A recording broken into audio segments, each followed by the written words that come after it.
cyber dopamine. So we've got the Xbox Ally X and the Legion Go 2. And they both play the same games, but the overall gaming experience is very different between the two.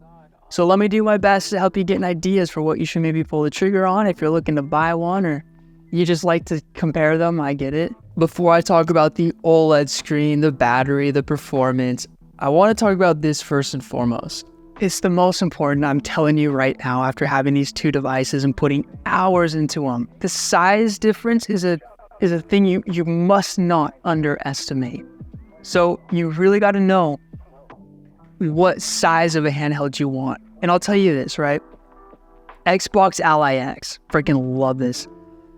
With this handheld, it's smaller, it's very light, and it's got these insane grips to where, you know, I go over here, you know, and I'm gonna grab some expired milk, right?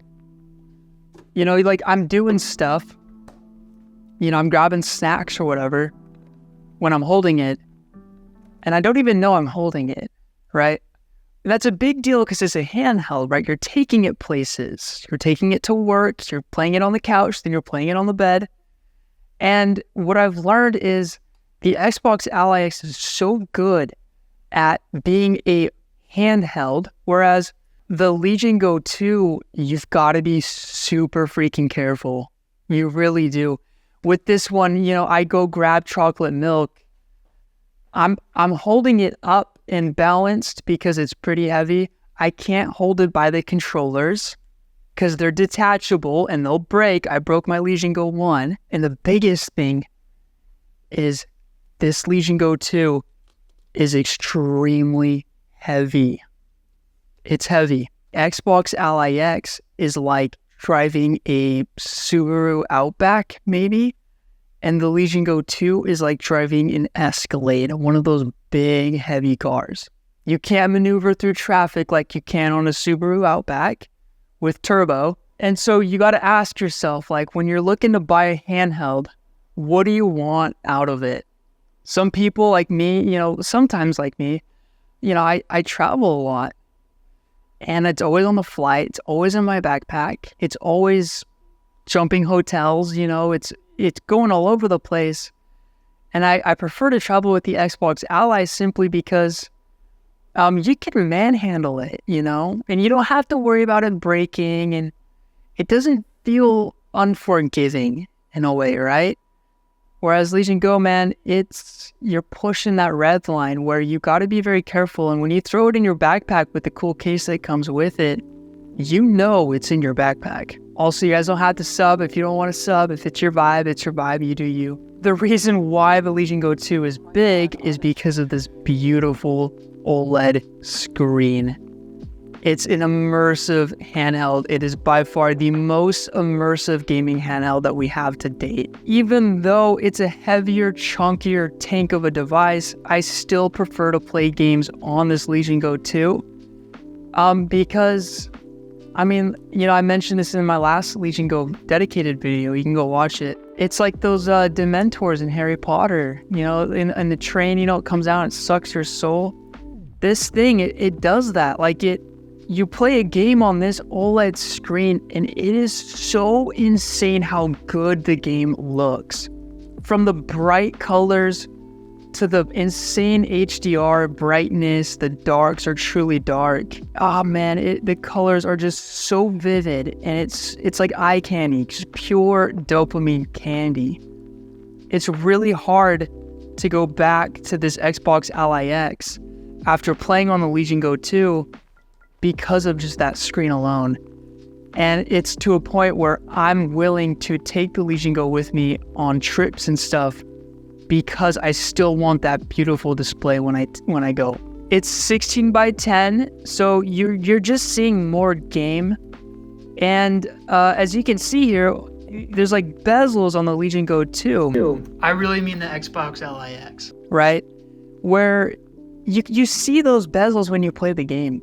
Whereas like on the Legion Go 2, when you play the game, the handheld disappears entirely. You can get immersed in the Xbox Ally, don't get me wrong. Like, I've been wired on Elden Ring with this thing.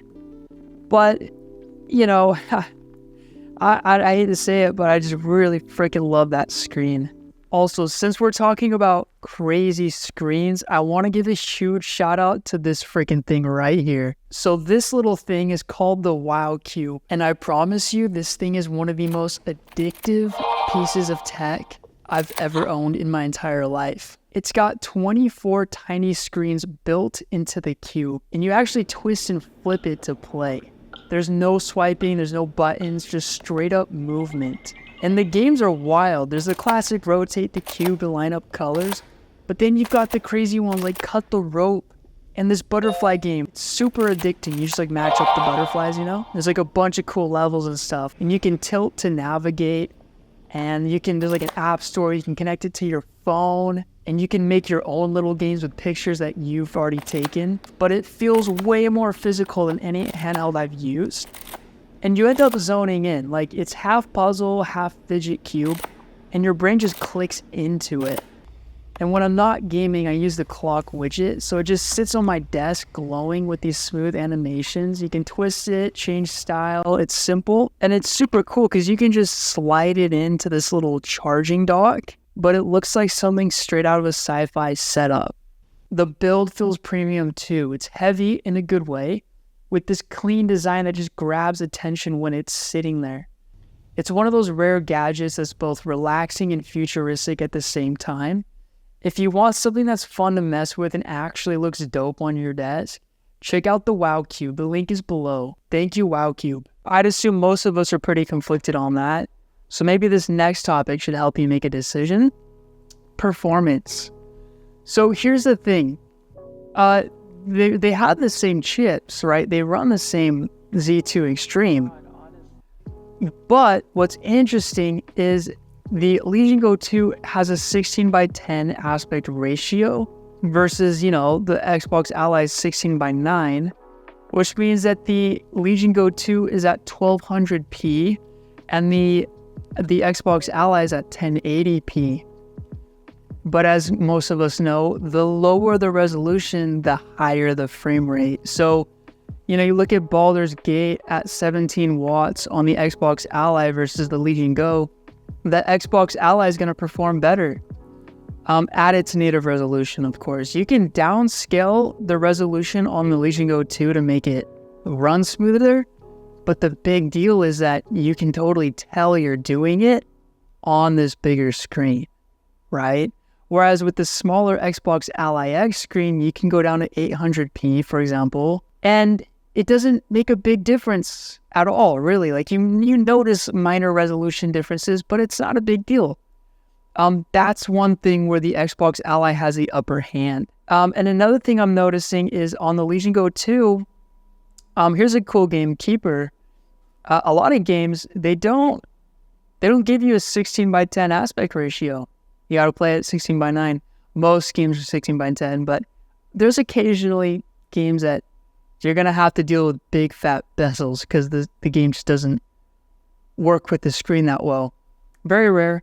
It's very prominent if you like to emulate a lot. So the next thing I want to talk about is the battery. But times have changed. The playing fields are pretty even with these two bad boys. The Xbox Ally at around 17 watts with Baldur's Gate 3 will give you about 2 hours and 50 minutes, whereas the Legion Go 2 is going to give you 2 hours and 20 minutes. So you are looking at a little jump in battery with the Xbox Ally. Definitely wins it out. Not by too much. I think the sweet spot is anything over 2 hours. You should be pretty happy. It's very rare that I've ever taken a handheld somewhere and actually burn down the battery from playing so long on it, unless of course it was a flight. But yeah, I mean, these batteries are really good. I'm so glad we're at that point now.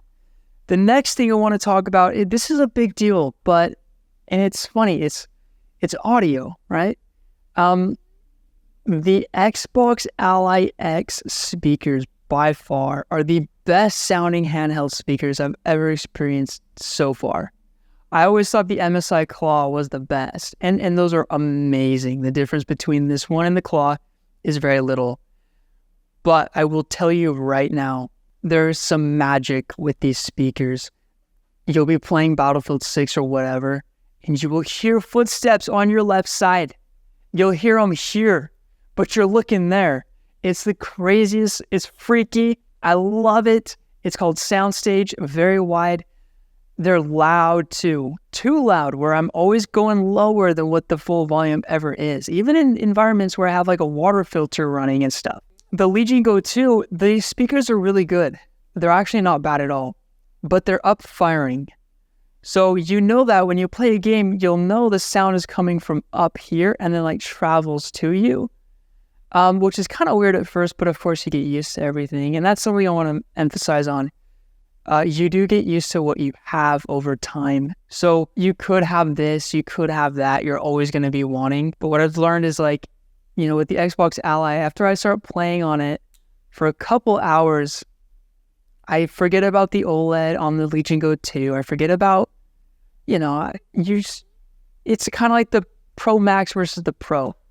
At first, the Pro Max is super big, and then you get used to it, and it's just normal, you know what I mean? So if I had to pick one handheld, it's definitely, for me, it's the Legion Go 2.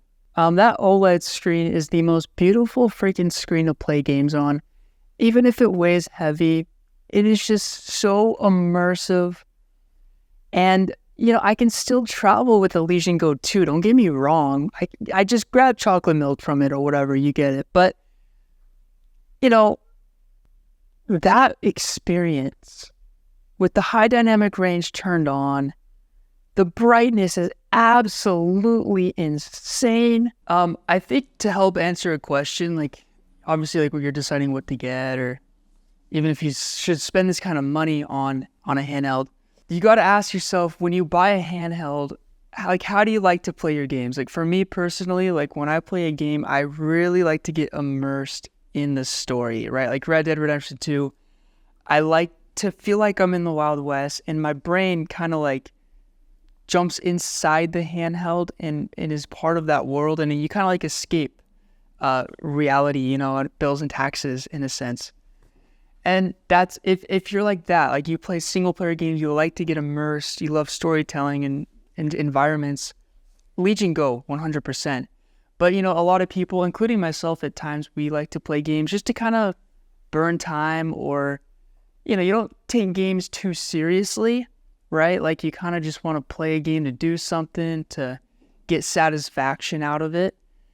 In that case, you know, the Ally X is really good. But I think for price versus like product, the Xbox Ally X, even at $1,000, is still pushing it. Personally, I would buy a used last year's ROG Ally X for like $600. You're really getting pretty much the same thing for a little over half the price, or less than that, whatever you get it. But freaking look at Facebook Marketplace and figure out if there's some good deals. Because I'll tell you this, you know, you'll spend money on a handheld and you'll love it. It'll be the funnest thing you've ever had for a while. But you'll still have buyer's remorse because it's $1,000, you know? And so the peace of mind that you would get from buying a handheld used, it would be, and I've mentioned this a lot, it's like buying a Honda Civic. Like you could have a Tesla, right?